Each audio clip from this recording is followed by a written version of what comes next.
ನಮಸ್ಕಾರ ವೀಕ್ಷಕರೇ. 16 ಸೋಮವಾರ ವ್ರತದ ಕಥೆಯ 4ನೆಯ ಅಧ್ಯಾಯ.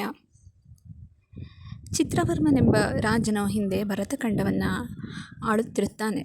ಆತನಿಗೆ ಗಂಡು ಸಂತಾನವಿದ್ದರೂ ಸಹ ಹೆಣ್ಣು ಮಗ ಬೇಕೆಂಬ ಆಸೆ. ಈ ಇಚ್ಛೆಯನ್ನು ಪೂರೈಸಿಕೊಳ್ಳಲು ಆಸ್ಥಾನದಲ್ಲಿದ್ದ ಗುರು ಹಿರಿಯರ ಸಲಹೆಯಂತೆ 16 ಸೋಮವಾರ ವ್ರತವನ್ನು ತನ್ನ ಪತ್ನಿಯೊಂದಿಗೆ ಆಚರಿಸಿ ಹೆಣ್ಣು ಮಗುವನ್ನು ಪಡೆಯುತ್ತಾನೆ.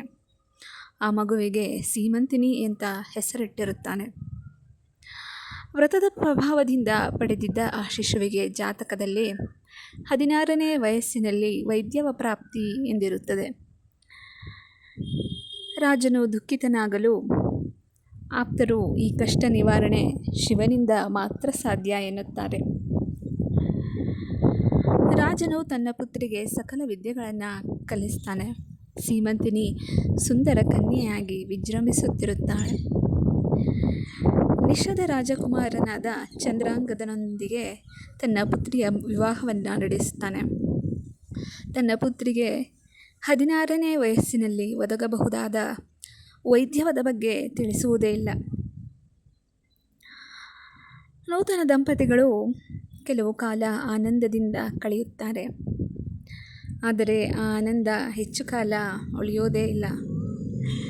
ಚಂದ್ರಾಂಗದನು ತನ್ನ ಸ್ನೇಹಿತರೊಡನೆ ಯಮುನಾ ನದಿ ತೀರದಲ್ಲಿ ವಿಹರಿಸುತ್ತಾ ನದಿಯಲ್ಲಿ ಮುಳುಗಿ ಹೋಗಿಬಿಡುತ್ತಾನೆ. ಗೆಳೆಯರಿಗೆ ಅವನನ್ನು ಕಾಪಾಡಲು ಸಾಧ್ಯವಾಗುವುದೇ ಇಲ್ಲ. ರಾಜಕುಮಾರನ ಶವವೂ ದೊರೆಯೋದಿಲ್ಲ. ಸಂಗತಿ ತಿಳಿದ ರಾಜನು ದುಃಖತಪ್ತನಾಗುತ್ತಾನೆ. ಸೀಮಂತಿನಿ ತನ್ನ ಪತಿ ನಿಧನದ ಸಂಗತಿ ಕೇಳಿ ಮೂರ್ಛಿತಳಾದಂತಹ ಸೀಮಂತಿನಿ ಎಚ್ಚರಗೊಂಡಾಗ ತಾನೂ ಸಹ ಸಾಯುವಂತಹ ನಿರ್ಧಾರವನ್ನು ಕೈಗೊಳ್ತಾಳೆ. ಯಾರು ಎಷ್ಟೇ ಸಮಾಧಾನ ಮಾಡಿದರೂ ಸಮಾಧಾನವಾಗುವುದೇ ಇಲ್ಲ. ಆಗ ದೈವ ಪ್ರೇರಣೆ ಎಂಬಂತೆ ಅಲ್ಲಿಗೆ ಯಜ್ಞವಲ್ಕ್ಯ ಮುನಿಗಳು ತಮ್ಮ ಪತ್ನಿಯೊಡನೆ ಆಗಮಿಸ್ತಾರೆ. ಸೀಮಂತಿನಿಯನ್ನು ಸಂತೈಸಿ ಶ್ರದ್ಧೆಯಿಂದ 16 ಸೋಮವಾರ ವ್ರತ ಆಚರಿಸುವ ಒಂದು ಸಲಹೆಯನ್ನು ಕೊಡ್ತಾರೆ. ಆಚರಿಸಿದರೆ ನಿನ್ನ ಪತಿ ನಿನಗೆ ದೊರೆತು ಸೌಭಾಗ್ಯವನ್ನು ಮರಳಿ ಪಡೆಯುವೆ ಅಂತ ಹೇಳಿ ವ್ರತ ವಿಧಾನಗಳನ್ನು ತಿಳಿಸಿ ಹೋಗ್ತಾರೆ. ಅದರಂತೆ ಸೀಮಂತಿನಿ ಋಷಿ ಮತ್ತು ಪತ್ನಿಯ ದಂಪತಿಗಳ ಮಾತನ್ನು ಕೇಳಿ 16 ಸೋಮವಾರ ವ್ರತವನ್ನು ಆಚರಿಸ್ತಾ ಇರ್ತಾಳೆ. ವ್ರತಾಚರಣೆಯ ಪ್ರಭಾವದಿಂದ ನದಿಯ ಸುಳಿಗೆ ಸಿಲುಕಿದ್ದಂತಹ ಚಂದ್ರಾಂಗದನು ಪಾತಾಳ ಲೋಕ ತಲುಪ್ತಾನೆ. ಅಲ್ಲಿ ನಾಗಕನ್ಯೆಯರು ಆತನನ್ನು ತಮ್ಮ ರಾಜ ತಕ್ಷಕನ ಬಳಿಗೆ ಕರೆದೊಯ್ತಾರೆ. ಸಂಗತಿಯನ್ನು ತಿಳಿದಂತಹ ತಕ್ಷಕ ರಾಜನು ರಾಜಕುಮಾರನನ್ನು ತನ್ನ ಅತಿಥಿಯನ್ನಾಗಿ ಉಪಚರಿಸಿ ಅಲ್ಲಿಯೇ ಇರಿಸಿಕೊಳ್ತಾನೆ. ಸ್ವಲ್ಪ ದಿನಗಳು ಕಳೆದ ನಂತರ ಚಂದ್ರಾಂಗದನಿಗೆ ತನ್ನ ಪತ್ನಿ ಸೀಮಂತಿನಿಯ ನೆನಪಾಗುತ್ತದೆ. ಸೀಮಂತಿನಿಯ ವ್ರತಾಚರಣೆಯ ಫಲವಾಗಿ ನಾಗರಾಜನಿಗೆ ಚಂದ್ರಾಂಗದನನ್ನು ಪತ್ನಿಯ ಬಳಿಗೆ ಮರಳಿ ಕಳಿಸುವಂತಹ ಮನಸ್ಸಾಗುತ್ತದೆ. ಒಂದು ಕುದುರೆಯನ್ನು ಕೊಟ್ಟು ಸೇವಕರೊಂದಿಗೆ ಭೂಲೋಕಕ್ಕೆ ಚಂದ್ರಾಂಗದನನ್ನು ಕಳುಹಿಸ್ತಾನೆ.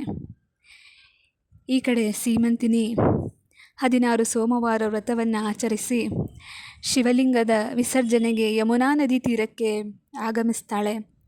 ಆ ಸಮಯದಲ್ಲಿ ಚಂದ್ರಾಂಗದನು ನಾಗರಾಜನು ನೀಡಿದ್ದಂತಹ ಕುದುರೆಯ ಮೇಲೇರಿ ಸೇವಕರೊಡನೆ ಅಲ್ಲಿಗೆ ಆಗಮಿಸ್ತಾನೆ.